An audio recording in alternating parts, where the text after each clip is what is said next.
Shalom, everyone.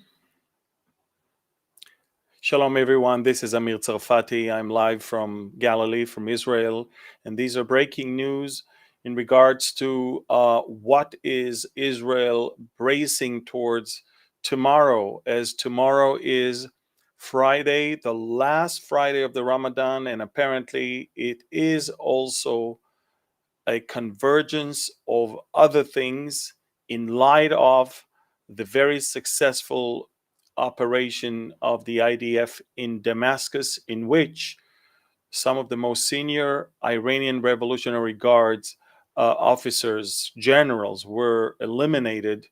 Those who were responsible to uh, basically arm, train, and finance all the Iranian proxies in Syria, Lebanon, and the neighborhood. So I'm going to start with a prayer, and then you're going to understand what we are facing or bracing towards tomorrow, and why is it so important for Christians all around the world to pray and pray hard. So, Father, I thank you. You are above time. You know all things. You declare the end from the beginning, and from ancient times things that are not yet done. There's nothing in this world that takes you by surprise, and your plans for Israel were foretold by the prophets of Israel over 2,500 years ago, and you are God, and you cannot change. And so, Father, we ask that you will open the eyes of our hearts to understand the wonders of your word, and also give us a lot of wisdom and discernment as we look into world events and look into what you say. We thank you and we bless you in Yeshua's name. Amen. So, shalom, everyone. This is Amir Tsarfati live from Galilee. These are breaking news. And over the last 48 hours, Iran has vowed to avenge the death of its top-ranking officers by the Israeli operation in Damascus. Make no mistake, this is not the only time embassies were actually involved in the conflict between Israel and Iran. And make no mistake, it is the Iranians that actually started this whole thing. I can take you all the way back to over 30 years ago. It's the year 1992. It's the month of March. In a truck loaded with explosive, driven by a suicide bomber, a member of Hezbollah, which is an arm of Iran's militias, drove into the embassy in Buenos Aires in Argentina and blew the embassy up, and of course killed scores of people. Among them there were 4 Israelis, and injured hundreds. And so let's make things very correct. This is not Israel breaking all the rules by attacking an embassy. Now, let me make it very clear. I was here I gave you breaking news as that attack took place. At the time, we thought maybe the ambassador was in charge, but then I said it has to be a very high-ranking target, or else why would we send 6 F-35s and release 20 rockets, powerful ones, that precisely destroy the annex of the embassy without hurting the embassy or any other embassies around, and killing exactly those that were sitting in that room and plotting against us. And that hit the Iranians in a shock. They couldn't believe that we dared to touch the untouched areas, which is embassies that Iran has, because they always felt like, we can get killed anywhere else, but certainly not in the embassies. And that line has been crossed. The Iranians are very raged, not only because their top officers were killed, but also it happened on Ramadan, ahead of the Al-Quds Day, the Day of Jerusalem Day that the Iranians instituted since the Iranian Revolution.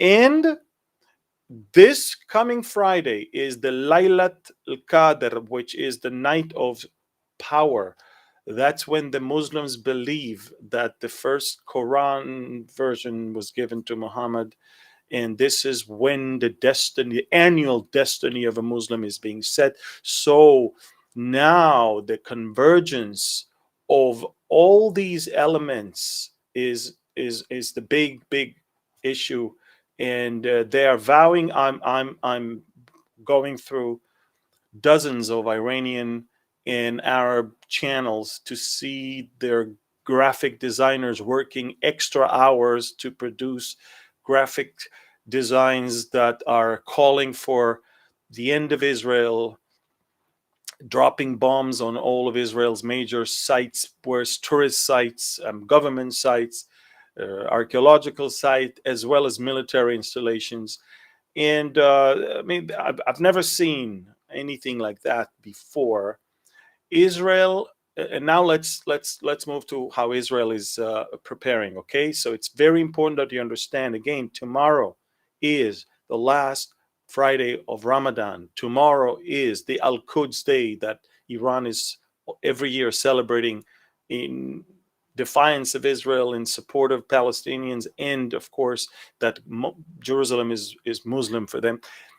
Tomorrow is Laylat al-Qadr, and the revenge for the killing of all those Iranian Revolutionary Guard is due. And all these elements caused the Israeli military to be on its highest alert. Now, there were some very unsuccessful quotes from the head of the Israeli military um, intelligence wing.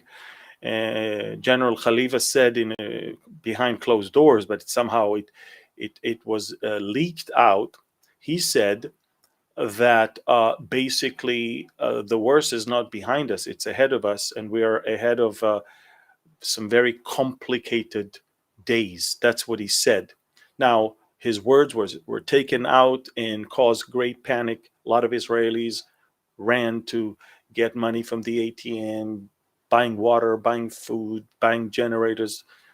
It wasn't necessary, honestly, and that caused a need for the Israeli government and the military spokesman of the IDF to come out with some sort of a relaxing um, message. But the message is anything but relaxing. I mean, the message is that Israel is on its highest alert, and our fighter jets are ready for action. And of course, the Israelis were told that there is no changes in the home front command instructions. But I will tell you, folks, I will tell you that two things or three things are going on right now in Israel. Okay, the first thing is that we have called up all the air defense system reservists. All of our air defense systems in Israel are fully manned, fully equipped, fully loaded. That's in case the Iranians are sending swarms of drones and cruise missiles from Iran. But also, we have called up all the pilots, all of our air force is on the highest alert, and all the combat soldiers units announced that no one is allowed to go home on vacation for the weekend or whatever. That's the highest alert as well. I can also tell you that the Israeli bus companies were hired by the army also to mobilize everyone to their unit. So my bottom line is Israel is on its highest alert since October 7th, bracing towards possible Iranian revenge tomorrow. But now, let me give you my assessment based on past events and based on the Iranian way of thinking. And now, before I talk about the Iranians, let me tell you, I do not talk about the Iranian people whom we love. I'm talking about the Iranian regime. I'm talking about the Ayatollahs that are demon possessed and all they want is to annihilate and destroy Israel. They are Satan's tool, and that's it. I'm making a very clear separation.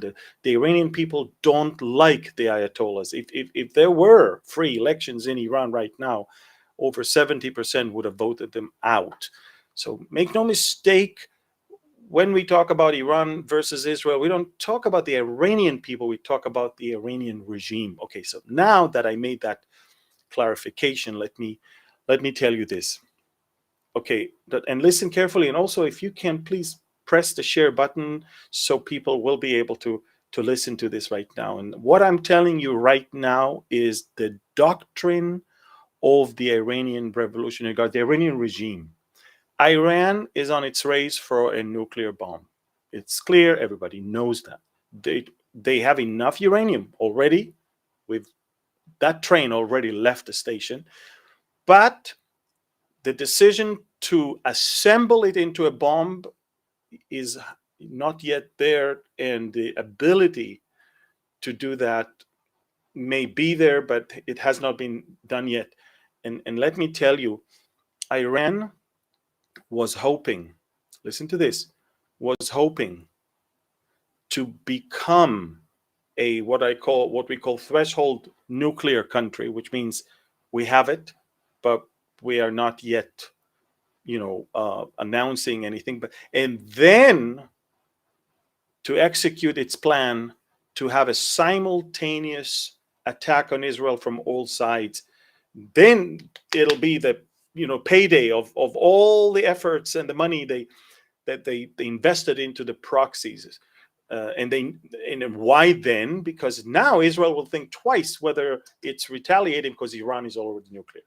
So Iran was not okay with what Hamas did. Hamas shot the gun too early. And therefore, which is great for us, by the way, and therefore the Iranians are now in a very difficult situation. On one hand, they really want to revenge. They really want to show that they did it. They really want to use the convergence of Laylat al-Qadr, Al-Quds Day, last Friday of Ramadan, and revenge. But at the same time, they think bigger, and they're not going to do anything that will not serve their long-term interest, which is to become nuclear. And therefore, I believe that they are not going to go all the way. I believe that we're going to see one of three scenarios tomorrow, for sure. It's going to happen, but again, it's not everything. Now, watch this. First is increase what they have already begun, which is Hezbollah firing, militias from Iraq and Syria firing, and the Houthis firing. Whoop. They cannot utilize the Palestinians anymore. Hamas is crushed. So now they're going to use all the proxies from around. But they have been doing that. They have been doing that since October 8th. Since October 8th, there are rockets and drones flying into Israel from the north, from the northeast, from the south, from the east. There's nothing new.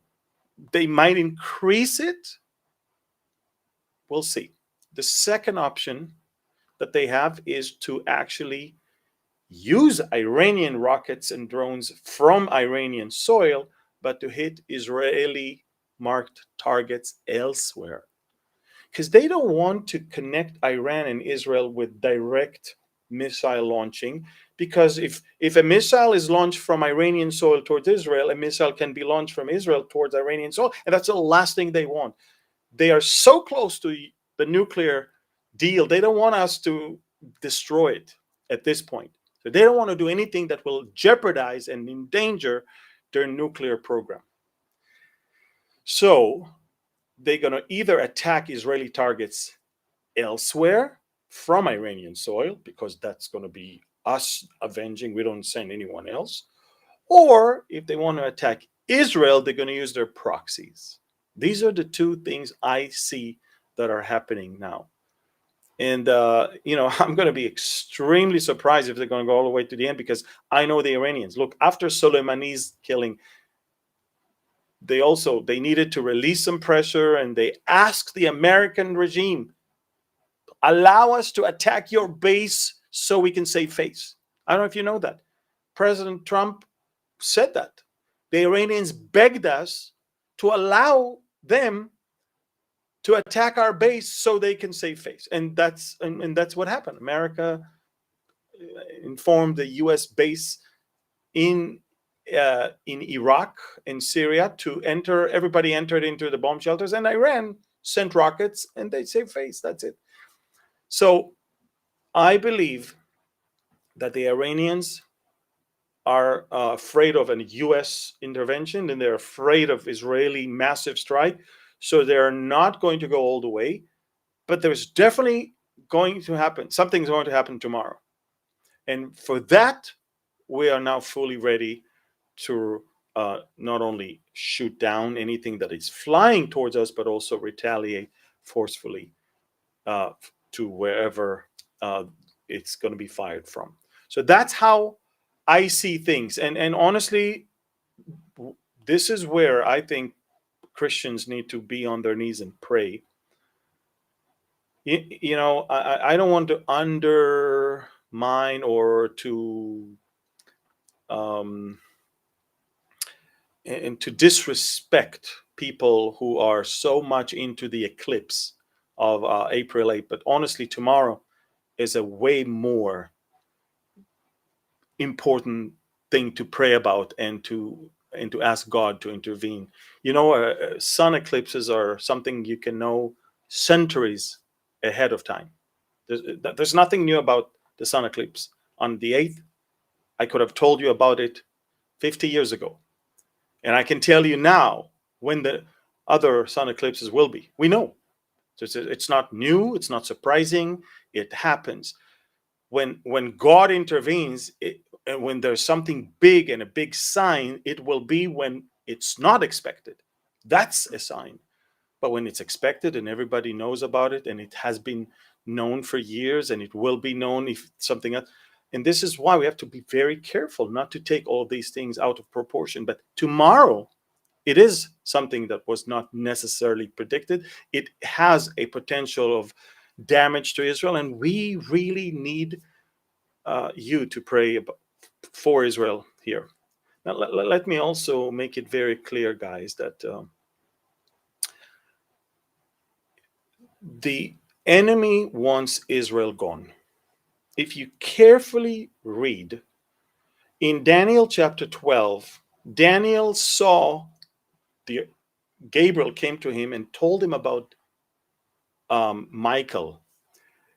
And then he says, Archangel Michael, who stands watching over your people. That's the archangel that was given the task to watch over the Jewish people, the people of Israel.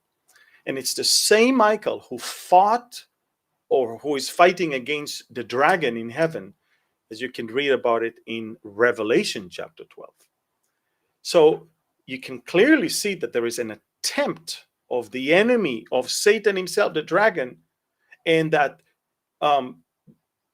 Michael and his angels are, fighting against him. So the one that is commanded to protect Israel is fighting against the dragon, against Satan himself. So you see, there's a satanic attempt always to destroy and kill the Jewish people and the nation of Israel. And tomorrow is one of those days where we are going to, behold such an attempt coming from all around us. And so I'm calling upon all of you guys tomorrow to pray, to be on your knees and to pray. Prayer is our weapon. The believers all around the world. We don't trust horses or chariots. We don't put our trust in rockets or in F-35s. We have prayer. Prayer is powerful. And I strongly believe that this is the time for the church, the real church, the church that understands its duty, the church that has the Holy Spirit, the church that is not infected by this anti-Semitic demon that is just all over. The real church, this is the time to pray and to intercede for the protection of the people of Israel. It's very plain and it's very simple. It's a simple command. Pray for the peace of Jerusalem. It's a simple command to be there for the brethren of Christ. And so I ask you, I plead, I'm telling you, the best thing you can do tonight and throughout tomorrow is to call for prayer meetings in your churches, in your prayer groups, prayer meetings over the phone, prayer meetings in whatever constellation you can. This is our weapon. This is what we can do. And let's do it. Let's do it. It's powerful, it's good, it's important. So I really, truly hope that you understand that all the important details and the news and the videos and the maps you can see on my Telegram channel. Folks, the Telegram channel, if you want, please, right now, scan this barcode that you see over here, this one. Yeah, scan it, join it, and you will understand everything that is happening. You will really get a full picture of what's going on. This is the only platform that allows me to say everything, to put, I mean, if I put the videos that I have on Telegram on either Facebook or YouTube, I would be restricted. So this is our Telegram, and if you haven't, if you still want to join one of our cruises, this is the Mediterranean cruise this October, where we teach Daniel and Revelation, and this is our Caribbean one.